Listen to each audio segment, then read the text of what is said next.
Yeah, it adds good energy.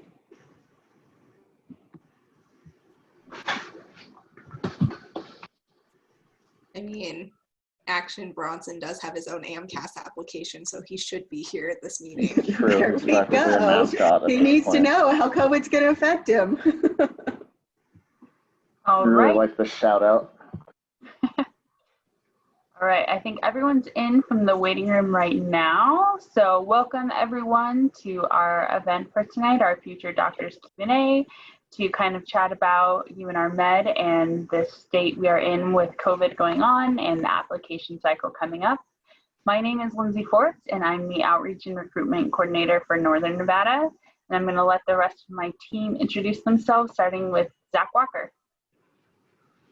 Hey everybody, my name is Zach Walker. I'm the coordinator for pipeline programs and diversity initiatives for the School of Medicine. Thank you. And Erin Ketchum. Hi everyone, I'm Erin Ketchum. I'm the manager of admissions operations here at the med school. Thanks, Erin. And Andre. Hello everyone, my name is Andre Lawson. I serve as the Outreach and Recruitment Coordinator down in Southern Nevada. Thank you all for being here this evening. Thanks, Andre. And Clark. Oh, I think you're still muted. Hi guys, I'm Clark. I'm the assistant for pipeline programs and recruiting. Thanks, Clark. And Lisa. Hello, everyone. I'm Lisa Kornzien. I'm your MMI coordinator here at the school. And last but not least, I'll turn it. Hi, this is Tamara Martinez Anderson. I serve as the Director of Admissions at the School of Medicine, and I am so pleased to have you join us this evening. All right, so we are going to start out today with a little poll to see where everyone is feeling or how everyone's doing. So let me just get that up on the screen for everyone. You might want to pull out your phone at this point. We're going to be using a platform called Mentimeter. So you'll want to go to www.menti.com and use the code 451577. And we'd like to know, first off, what words do you associate with our current situation? And I think that could be interpreted a lot of different ways, but what words do you associate with our current situation? And you can just type those in and send them our way. A few seconds, we should start seeing some results. Maybe. Oh, there we go. Challenging, uncertain, also challenging, changing, unprecedented. Yeah, I think that's word of the year next to pivot. Good to see some resilience, some interesting bravery. Nice. Frustrating. I think a lot of us can echo that sentiment in one way or another. Okay. Oh, still got some coming through. 15. I feel like we're using a lot of the same words, but determination, that's good to see. Worried, we're sorry to see that one.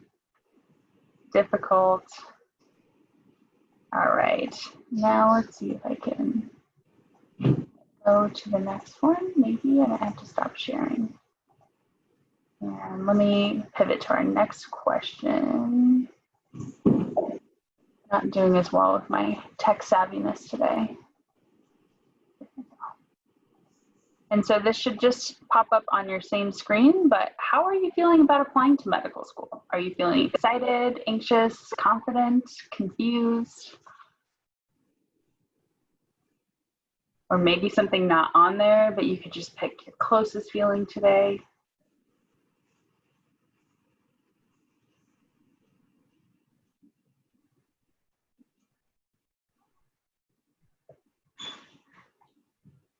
Oops, and for some reason I have the results hidden, so let me see if I can. Okay, so right now we're seeing kind of an equal split between excited and anxious, and a couple of people are feeling confident, so that's good. No one's confused. Nobody's feeling confused. That's wonderful. I know, that's a big win. All right, with that, Tamara, I am going to hand the presentation back over to you. Great. All right. Let's see. All right, let me skip ahead. All right. Well, yes, there's a lot of things that are shifting right now. There is a lot of unprecedented change happening in our communities, not only as a result of COVID, but also the unrest and the demonstrations surrounding Black Lives Matter.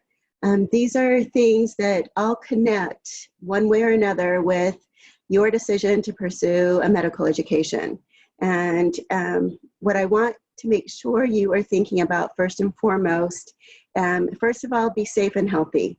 We want you to get to medical school, and that means paying attention to the various community instructions that we're being given by our leaders so that we are wearing masks. It's now a must within the state of Nevada. So if you're here, stay healthy, and that means both your physical health as well as your mental health.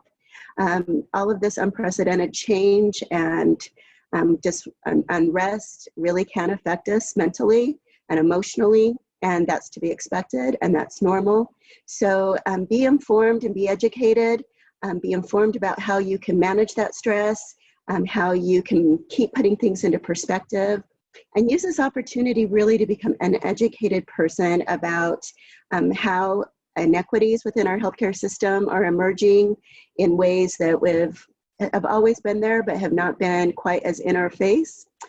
Also, as someone applying to medical school, there will be people looking at you as a role model. They will assume that you know what's going on simply because of that. So be as educated as you can and do your due diligence and get things from resources that you know you can count on. Finally, I love that we're shifting because everything is shifting. And so I'm going to ask that you all join with me and the members of the team here to be flexible and adaptable. Everything that you're going through, trust me, we are experiencing it as well as we work from our homes and as we work to make adjustments so that you will have a successful application season. All right, so the question is, will COVID-19 impact my med school application? And the answer to that is clearly yes, and it probably already has.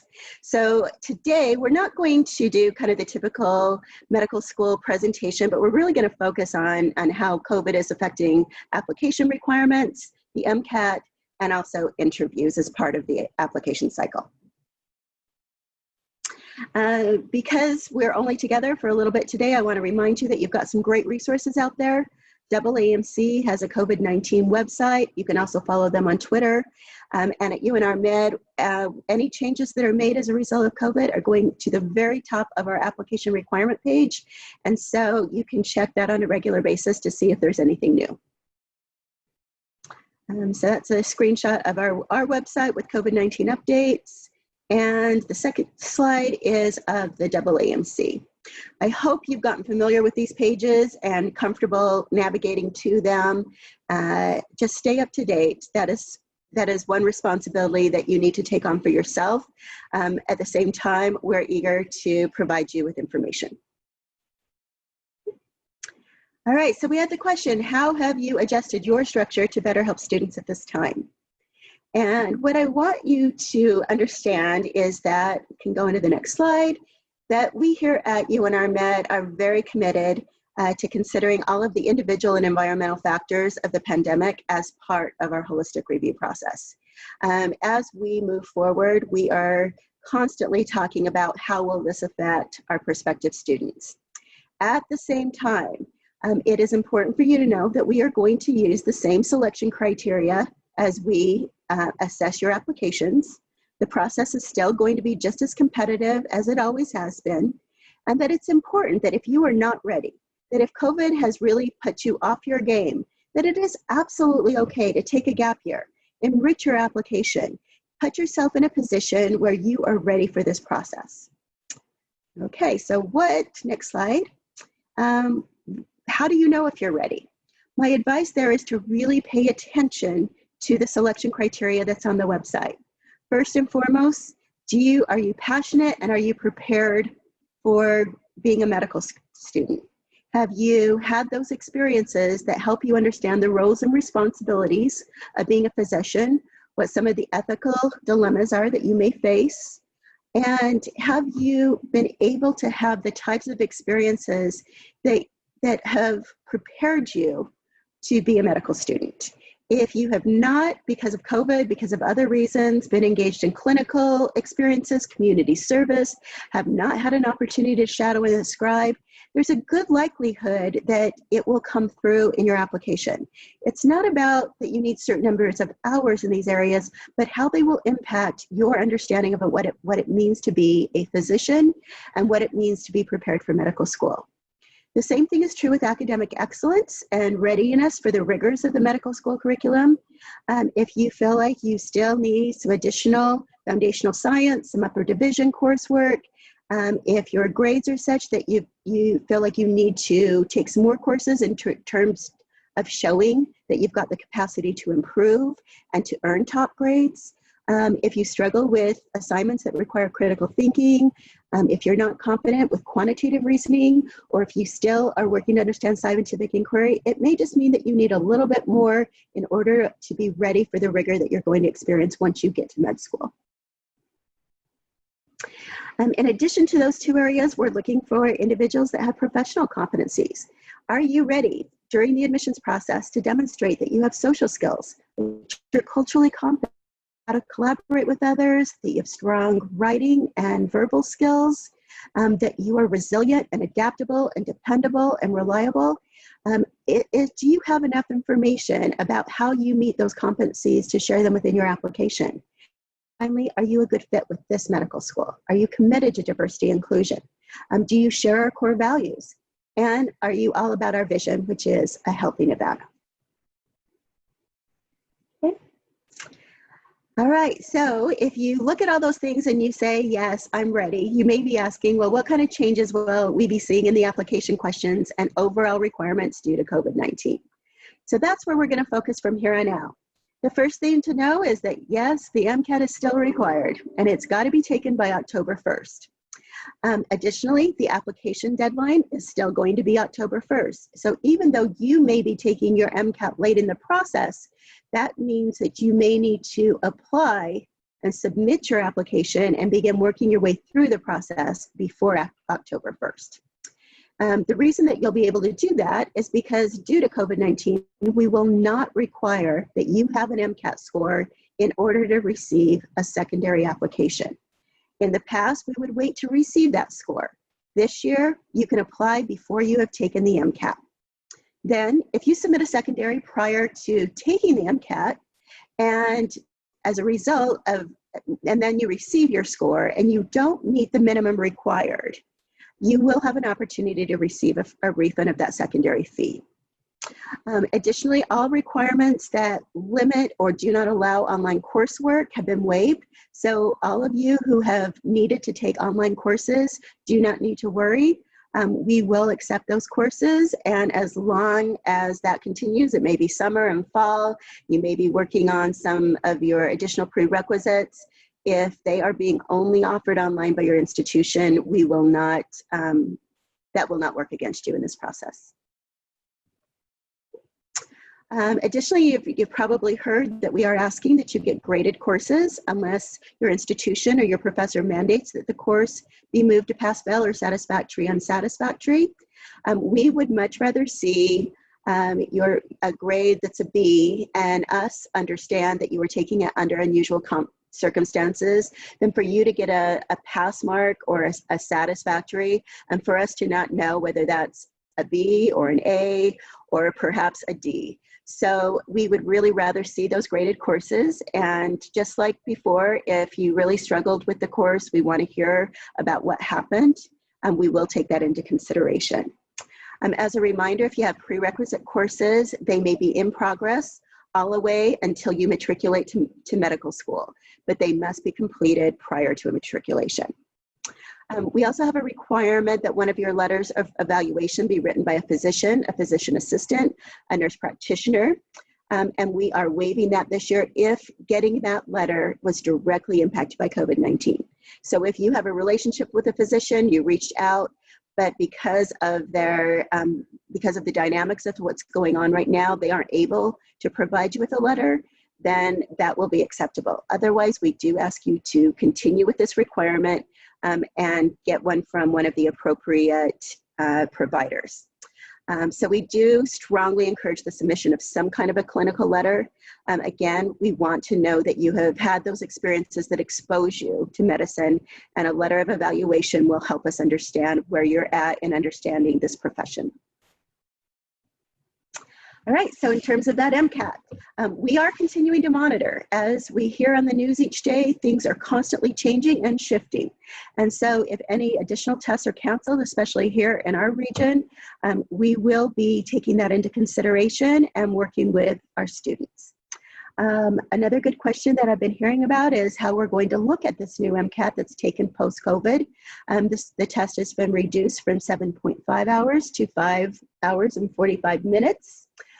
I want you to know that your score will be viewed as equivalent regardless of which one of those test lengths you took. AAMC has worked hard to make sure that the knowledge and skills that are being tested are being done at the same levels of difficulty regardless of which test you took.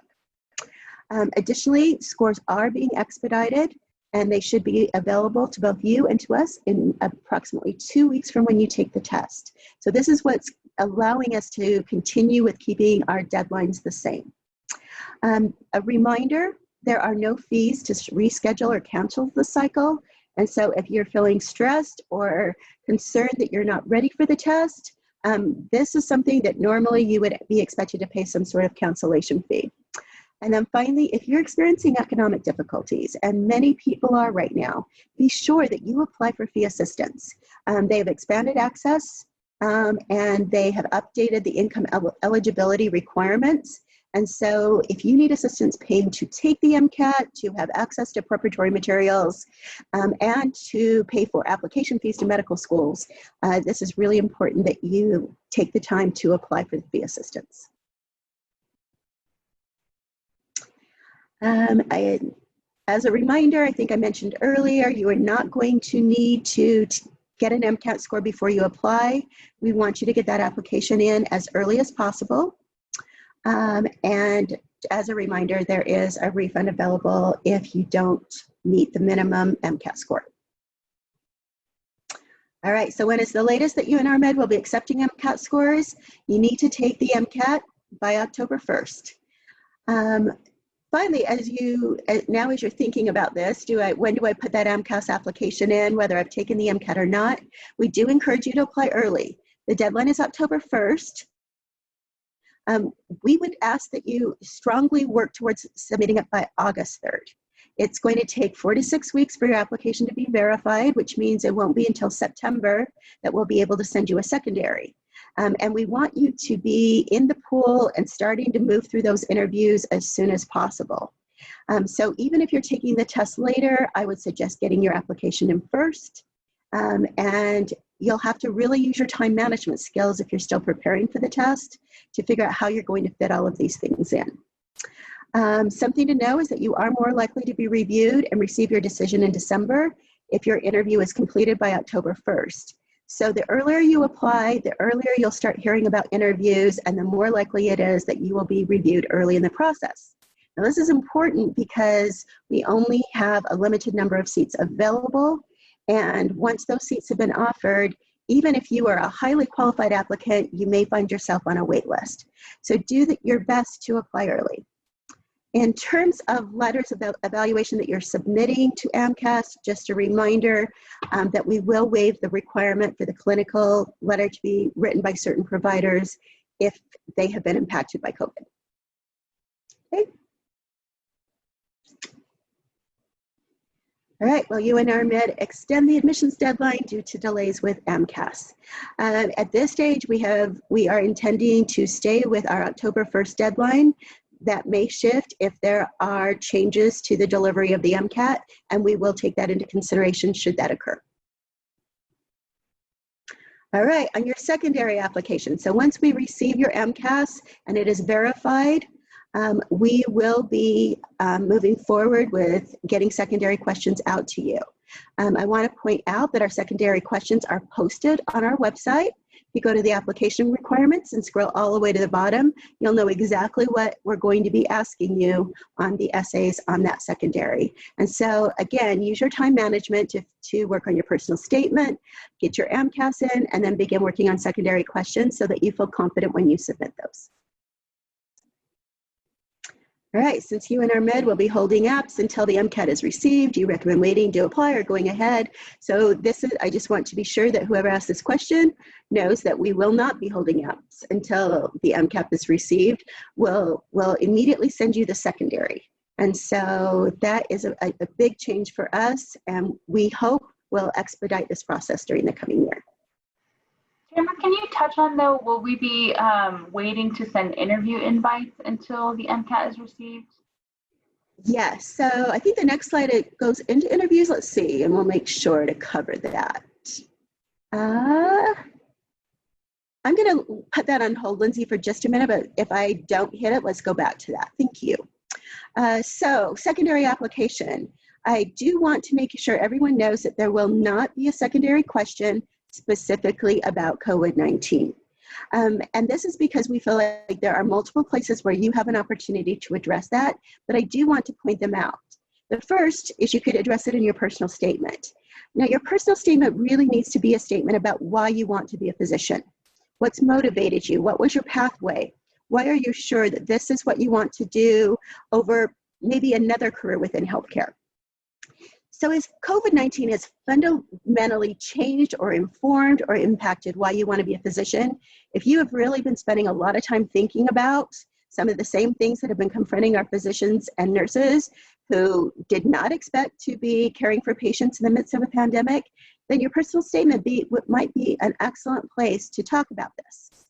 On the other hand, we also have a secondary question where we ask you to describe a time when you were faced with a significant life crisis, a personal struggle, or an academic or professional failure. How did you respond, and how did that experience impact your future actions? If COVID has really been a powerful experience for you, if you have been impacted by yourself or a loved one or someone you care about having COVID, if you have been working in an environment where you've been caring for COVID patients, then this might be another good place to address that. If you lost a job, if your family members have been impacted financially, this would be a place that you might consider that. But there is also one additional area where you could talk about COVID. On our application, we invite you to provide a brief statement if there's anything you haven't previously addressed or disclosed that you would like the committee to consider. That's on the secondary question, and it's just called our other question. And I encourage you that if COVID has had a big impact on you, that would be another place that you could add to your application by helping the committee understand where you're at on all of this. Okay. All right, if interviews are online, how will that work? So yes, we definitely want to talk about interviews. Next slide is, okay, so we are going to be moving to virtual interviews, much like I think almost every medical school in the country. None of us have had experience delivering virtual interviews. And so Lisa, who you met, our MMI coordinator, has been hard at work researching various platforms. And at this stage, what we are doing moving forward is your interview will happen in two different phases. The first will be as part of a new virtual interview system that has been set up by MCAS. And upon receiving your application, submitting your secondary, you will then receive an invitation to participate in MCAS interview process. You won't be able to get that interview until we have your MCAT score to ensure that you're eligible. But you will go into their system, we'll send you all of the instructions, and you'll complete an online interview that it's administered by them. Next. All right. The second part will happen when you complete that interview with AMCAS. We will receive those results, and if you meet the eligibility to continue, you will receive an invitation to participate in UNR's multi-mini interviews. These as well will be conducted virtually. and we'll ask that you go online and respond to the same types of scenarios that you would have received had you come to campus for your interview. So I do want to mention there that to receive an interview from UNR Med, so not the VITA, not the AMCAS interview, but one from UNR Med, we will first verify that you have met all of our application requirements, the MCAT, the GPA prerequisites, and then you'll receive an invitation to participate. Generally speaking, with Nevada residents, as long as you meet all those application requirements, you will get an invitation. If you are from outside the state of Nevada, you will undergo an additional screening, and we typically invite approximately 15% of out-of-state residents to participate in interviews. Cameron, can you touch on if a student is, let's say, from California but attended an NCHE institution, are they more likely to be in the 15% pool or considered a Nevada resident for this purpose? So if you look at our website, there is information on residency requirements and the associated MCAT and GPA requirements. If you fall under category A and meet any of the eligibility requirements under that, then you will be considered a Nevada resident in terms of being reviewed as a Nevada resident. You will still need to go through a process of requesting residency for tuition purposes, but in terms of being reviewed and getting an interview, you will be reviewed as a Nevada resident. And so that's category A on our requirement page. If you're in category B or C, category B, you will definitely be in the out-of-state. Category C, there's room for going one way or the other based upon the results of that. All right, well, interviews be delayed due to the pandemic. We are going to do everything we can to stay on our normal schedule. Interviews traditionally occur between August and January. And so we, at this time, do not anticipate a delay getting those started in August, but you could participate in your review as late as January. Finally, normally when we have everyone come to campus to participate in interviews, you have a chance to really get to know UNR Med as part of a Welcome Day experience. This will also be moving to an interactive virtual event where you'll get to learn more about our curriculum, our research, our core values, and our vision. So there'll be more information about that once you move through the interview process. All right, how has the early decision process been affected? So if there's anyone that's considering applying early decision, we are moving forward in the same manner as we always have. You do need to apply by August 3rd. And that application, as you may know, if your early decision is the only application you could submit to a medical school until you receive a decision from us on October 1st. On October 1st, if you were admitted, you're done and you get to just sit back and enjoy knowing that you're going to medical school for the next year. If you are not admitted at that stage, you will be moved into the regular pool for further consideration. And at that stage, you can choose to submit applications to other medical schools. So at this point, we're going to move through some of the remainder of the questions that were pre-submitted. If you have questions that have come up, make sure you put those in the chat. Because once we're out of questions, we'll be done for the night. So the next submitted question that we had was, due to the pandemic, how will admissions respond to less than average experience or community service? So in this particular question, I want to focus on quantity over quality. So as we review your application, what we're looking to see about your clinical experience and your community service is, do they demonstrate that you are ready, that you are professionally ready to enter medical school, to be put in front of a standardized patient, conduct a health assessment, that you've got those social skills, those verbal skills, that you are dependable, that you are collaborative, all of those sorts of things.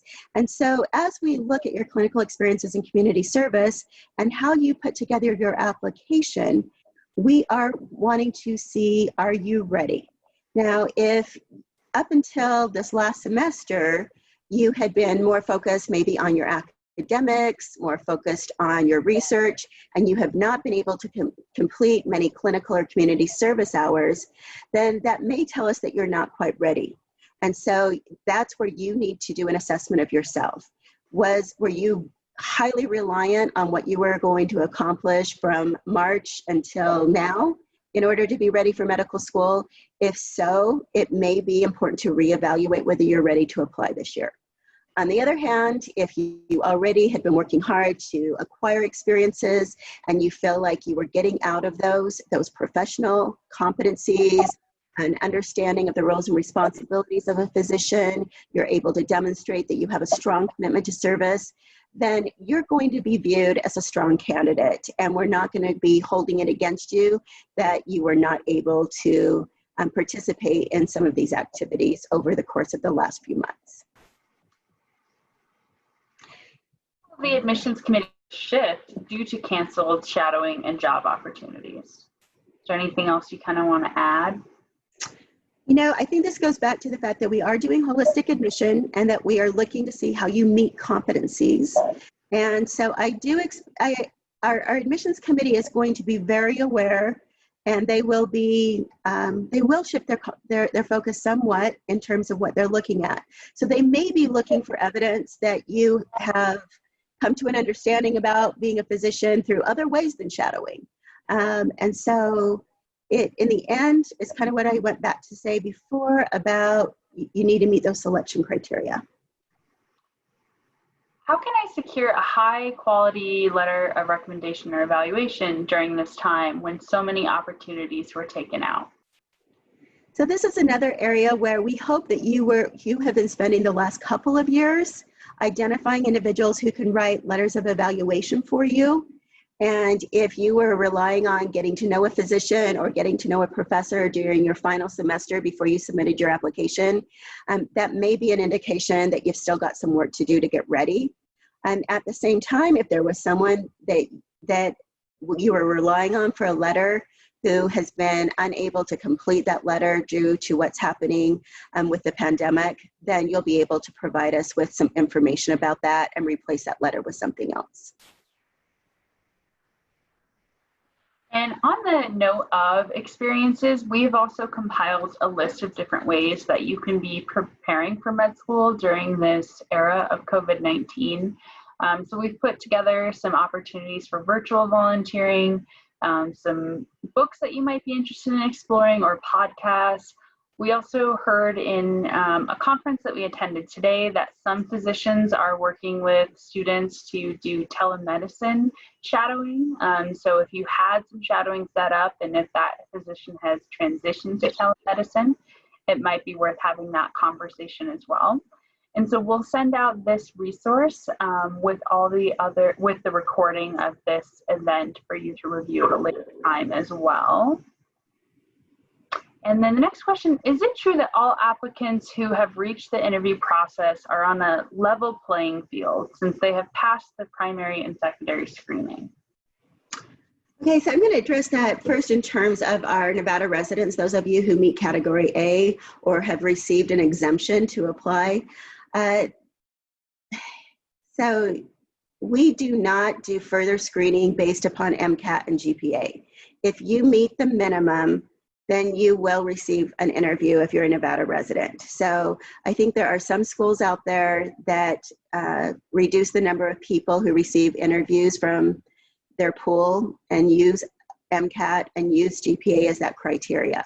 We do not do that unless you are an out-of-state, simply because we receive about 800 applications, well, more than that actually, from out-of-state residents, and we just simply do not have the bandwidth to interview all of them, and we do give priority consideration to Nevada residents. Now, once you've done the interview, then yes, you're going to go before the admissions committee, and you are going to be assessed as individuals using a holistic admission process, and they are going to be looking for the candidates who best meet our selection criteria. What factors does the admissions team look at to determine the acceptable MCAT cutoff? So this is what I was referring to before. If you meet the eligibility to apply, there is no additional cutoff determining who receives an interview. And I think when they look at it in terms of the entire review, it's considered through the holistic lens. Exactly. So as we look at an application, this year in our incoming class, we have individuals that have MCATs from a 498 to a, I believe, 523. And it is certainly true that our average for an incoming student is not a 498. It is a 509, 510. And so there are individuals who are admitted with lower MCAT scores, but by looking holistically, we see things that indicate that we can assess that MCAT in light of everything else that's in the application. The same thing goes for GPA. We have individuals that range from our minimum coming in at a 2.8 all the way up to those with those perfect 4.0s. And so by using a holistic admission process, we see all of the factors that allow you to meet that selection criteria. And sometimes one thing will offset another. However, at the same time, if you want to feel confident going into this process, the closer you are to those minimum or those averages, the more you can count on them relying on the other things within your application as positives and not having to offset something. How does the wait list work? And so every year we know how many students that we are going to be able to admit in order to fill the class. And once we have sent out offers to that limit, then anyone that we review that the committee feels strongly would be able to be ready and successful in medical school will be placed on a wait list. And so this is one of the reasons it's important to apply early and to have a strong application. If you are placed on a wait list, then in April, usually we will start receiving a few withdraw individuals who do not accept our offers. And that will then allow us to offer those seats to individuals on the wait list. And we will continue moving forward and to ensure that we have a full class. So if you're on the wait list, you may hear from us right away, or it may not be until right before medical school starts if someone withdraws. During that process, you do have the opportunity to know early on whether you're ranked in the top, middle, or bottom of the wait list.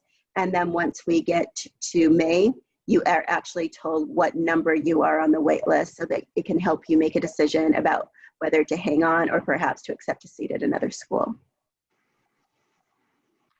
Okay, and that looks like the end of our pre-submitted questions. So I'm going to ask a question that was asked in the chat. So if I have a letter of evaluation from 2019, and this is specifically a physician's letter, but I do not have a current one because of COVID-19, do you recommend applying with that older letter? Yes. Short and sweet. Okay, so this is your last chance. If you have any questions that you would like to submit in the chat, you can either send it to me privately or send it to everyone to ask. I'll also put the plug out there that Andre and I are both available if you have additional questions. Is there anything else that anyone on the staff wants to add with this upcoming cycle? Erin, do you want to talk about prerequisites if anyone's concerned that they're not meeting it or unsure about what they need to do? Yeah, so we know that prerequisites can sometimes be the trickiest part about applying because nothing is consistent from school to school, whether it's course naming or what medical schools are looking for. So if you have any courses that you're like, well, I think this meets the requirement for, say, biology for my application to UNR Med, but you're not sure, please feel free to send in the name of the course and a course description. We'll take a look at it and let you know one way or another. It's a lot easier to do that early on in the season and not when you're crunching to get your secondary done. So we do encourage you to send any of those in that you might have questions about as soon as you have those questions. And the quickest email to get a response to that would be? That's going to be the Office of Admissions at med.unr.edu. We have multiple people monitoring that, so that'll get you the quickest turnaround on any of those questions that you have. And we'll add that to the chat. I think something, and I apologize in advance if this was covered and I missed it, But just as helpful and sometimes as confusing for applicants is you are allowed to submit your application in AMCAS without having all of your letters of recommendation in your application. So if that's something that you're struggling with, is getting in touch with a physician, maybe an ER physician who is swamped right now, know that you can't submit your application. And as long as you get that letter of evaluation into your application prior to when AMCAS verifies and sends it off to the medical schools, it really doesn't make any difference for our side of things. So you have that kind of 2 to 4 week buffer to play with. So don't delay on submitting your application because you're waiting for a letter of recommendation to come in. Along that same line, we do require the 3 letters of recommendation. If you submit more than 3, we can't guarantee that they will all be looked at. Our admissions committee commits to looking at the 3 letters. And so if you feel like, you want to have a backup because you're waiting on a physician, go ahead and get that additional letter submitted. If there's 4 in there, there's a very good chance they're going to look at all 4. But certainly don't go overboard on letters of recommendation. If a committee member sees 5 or 6 or 7 more letters of evaluation, they're going to assume that you just didn't read the instructions. And so just use good judgment on that. It doesn't look like we have any other questions. Lisa, do you have anything you want to add? Just a good luck. Yeah, it'll more information will be on the website soon about our interviews. But I think with the AMCAS Vita interview portion will be a perfect lead into what ours are going to look like as far as your comfort of doing that on a HireVue platform. And yeah, you'll enjoy it, even though it's not an in-person experience. And I would check out if you have like a career center or career studio at your university. I know at the University of Nevada, Reno, they have an option where you can practice recording yourself, and so you can kind of get used to what that might look like, what backgrounds you want to have, anything like that.